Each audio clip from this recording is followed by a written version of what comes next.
একদম মুচমুচে আর ক্রিস্পি একটি ফুলঝুরি পিঠার রেসিপি শেয়ার করছি আজ আপনাদের সাথে।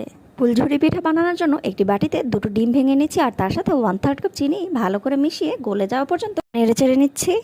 এখন এর মধ্যে 2 কাপ কর্নফ্লাওয়ার, 1/2 কাপ চালের গুঁড়া আর পরিমাণ মতো লবণ দিয়ে দিচ্ছি। আর তার সঙ্গে 1.5 কাপ পানি দিয়ে সুন্দর একটি ব্যাটার তৈরি করে নিয়েছি। ব্যাটারটা খুব বেশি পাতলাও হবে না, আবার খুব বেশি ঘনও হবে না। এদিকে চুলায় প্যান বসিয়ে দিয়েছি আর এর মধ্যে পরিমাণ মতো তেল দিয়েছি। আর এদিকে একটি ফুলঝুরি পিঠার ছাঁচকে 2-3 মিনিটের মতো তেলের মধ্যে চুবিয়ে গরম করে নিয়েছি।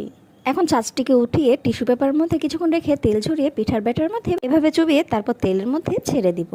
আর তেলের মধ্যে দেওয়ার পর কিছুক্ষণ পর এভাবে দুলিয়ে দিলে পিঠাটা আস্তে করে এখান থেকে বের হয়ে আসবে।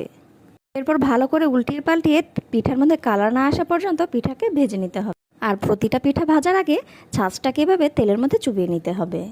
এই ফুলঝুরি পিঠাগুলো একবার বানিয়ে 1 মাস পর্যন্ত সংরক্ষণ করে খেতে পারবেন। বন্ধুরা, ভিডিওটি ভালো লাগলে অবশ্যই আমার চ্যানেলটি সাবস্ক্রাইব করবে আর লাইক কমেন্ট শেয়ার করতে কিন্তু ভুলবে না। নেক্সট ভিডিও দেখার আমন্ত্রণ রইল।